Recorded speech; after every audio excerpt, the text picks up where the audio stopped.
विद्युत के सुचालक तथा हीन चालक। विद्युत के सुचालक वे पदार्थ है जिनसे होकर विद्युत धारा गुजर सकती है, जबकि विद्युत के हीन चालक वे पदार्थ है जिनसे होकर विद्युत धारा नहीं गुजर सकती है। विद्युत के सुचालकों के अंतर्गत तांबा, एल्यूमीनियम, लोहा, कोबाल्ट, निकल तथा ऐसी अन्य धातुएं सम्मिलित हैं। इन पदार्थों से निर्मित कोई भी वस्तु विद्युत की सुचालक होती है। स्टील के बर्तन, सेफ्टी पिन, तांबे की तार, स्टील की अलमारी आदि। विद्युत के हीन चालकों के अंतर्गत लकड़ी, प्लास्टिक, रबर आदि आते हैं। लकड़ी का बेड, बर्तनों के प्लास्टिक के हत्थे, रबर की चप्पलें आदि विद्युत के हीन चालकों के उदाहरण हैं। आइए एक क्रियाकलाप द्वारा जांच करें कि कौन से पदार्थ विद्युत के सुचालक है और कौन से पदार्थ विद्युत के हीन चालक हैं। एक सेफ्टी पिन तथा एक माचिस की तीली लीजिए। विद्युत सेल के 2 सेट तथा एक बल्ब लीजिए। तार के 6 टुकड़े लीजिए। सेल के एक सिरे को बल्ब से तथा दूसरे सिरे को सेफ्टी पिन से जोड़िए। तीसरी तार द्वारा सेफ्टी पिन से बल्ब को जोड़िए। यही व्यवस्था माचिस की तीली के साथ भी कीजिए। आप क्या देखते हैं? हम देखते हैं कि सेफ्टी पिन से जुड़ा हुआ बल्ब चमक उठता है, जबकि माचिस की तीली से जुड़ा हुआ बल्ब नहीं चमकता है। ऐसा क्यों है? ऐसा इसलिए है क्योंकि सेफ्टी पिन सुचालक है, अतः इससे होकर धारा प्रवाहित हो जाती है और बल्ब चमकने लगता है। टेस्टर के मुक्त सिरे को एक दूसरे से केवल 1 या 2 सेकंड के लिए जोड़िए और यदि बल्ब चमक उठता है तो टेस्टर उचित रूप से कार्य कर रहा है। ध्यान रखें कि यदि यह क्रिया लंबे समय तक की जाए तो बैटरी शीघ्र ही समाप्त हो जाएगी। Liquid conductors. Let us find out whether liquids can conduct electricity or not with the help of activities. Make an electric circuit as given here. Dip the 2 free ends of the wire in the cap filled with vinegar. While doing so, remember that the free ends neither must be far apart nor touching each other. What do you observe?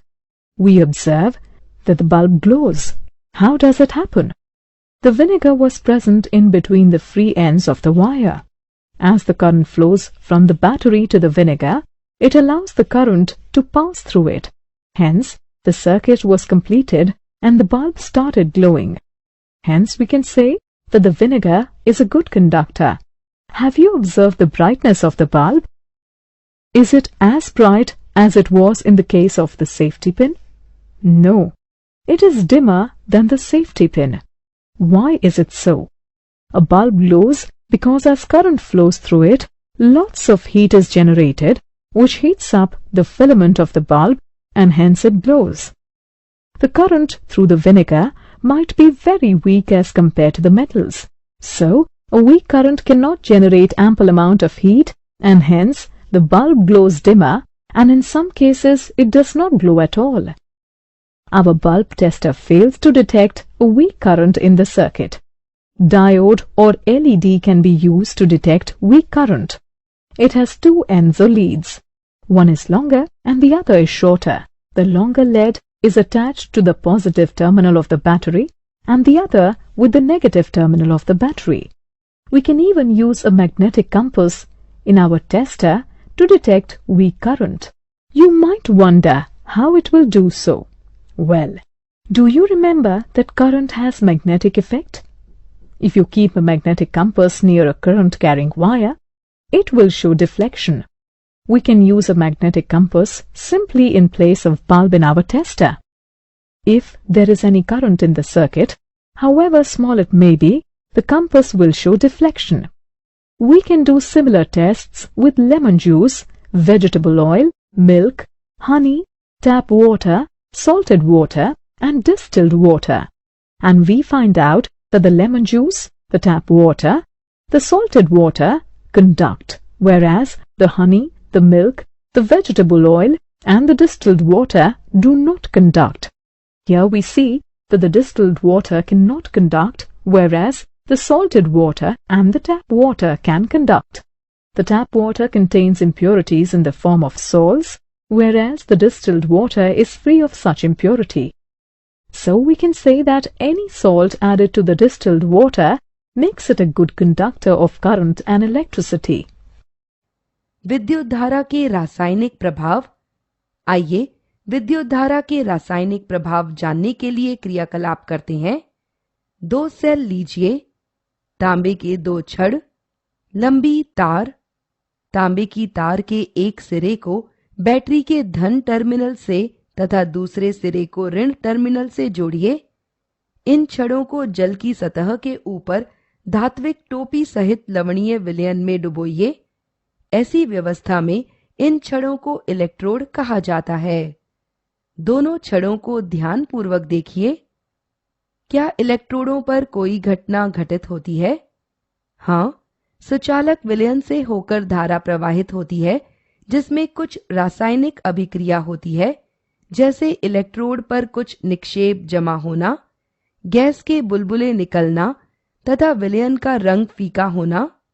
इन सभी परिवर्तनों को विद्युत धारा का रासायनिक प्रभाव कहते हैं। विभिन्न विलयनों में यह प्रभाव भिन्न भिन्न दिखाई देता है। हम फलों तथा सब्जियों पर भी विद्युत धारा का रासायनिक प्रभाव देख सकते हैं। इसे समझने के लिए आइए एक क्रियाकलाप करें। एक आलू लीजिए, इसे 2 टुकड़ों में काट दीजिए। चुंबकीय कंपास युक्त एक संपरीक्षित्र या टेस्टर लीजिए। टेस्टर के मुक्त सिरे को आलू में धंसा दीजिए। 1 घंटे पश्चात इस व्यवस्था का निरीक्षण कीजिए। आप क्या देखते हैं? जैसे ही हम टेस्टर के मुक्त सिरों को निकालते हैं तो हम देखते हैं कि जो सिरा बैटरी के धन टर्मिनल से जुड़ा था उसके चारों ओर हरा धब्बा दिखाई देता है, परंतु आलू पर ऐसा कोई धब्बा नहीं दिखाई देगा। और दूसरे सिरे के नीचे भी जो बैटरी के ऋण टर्मिनल से जुड़ा था उसमें भी कोई धब्बा नहीं दिखाई दिया। इससे सब्जियों में विद्युत धारा का रासायनिक प्रभाव स्पष्ट हो जाता है।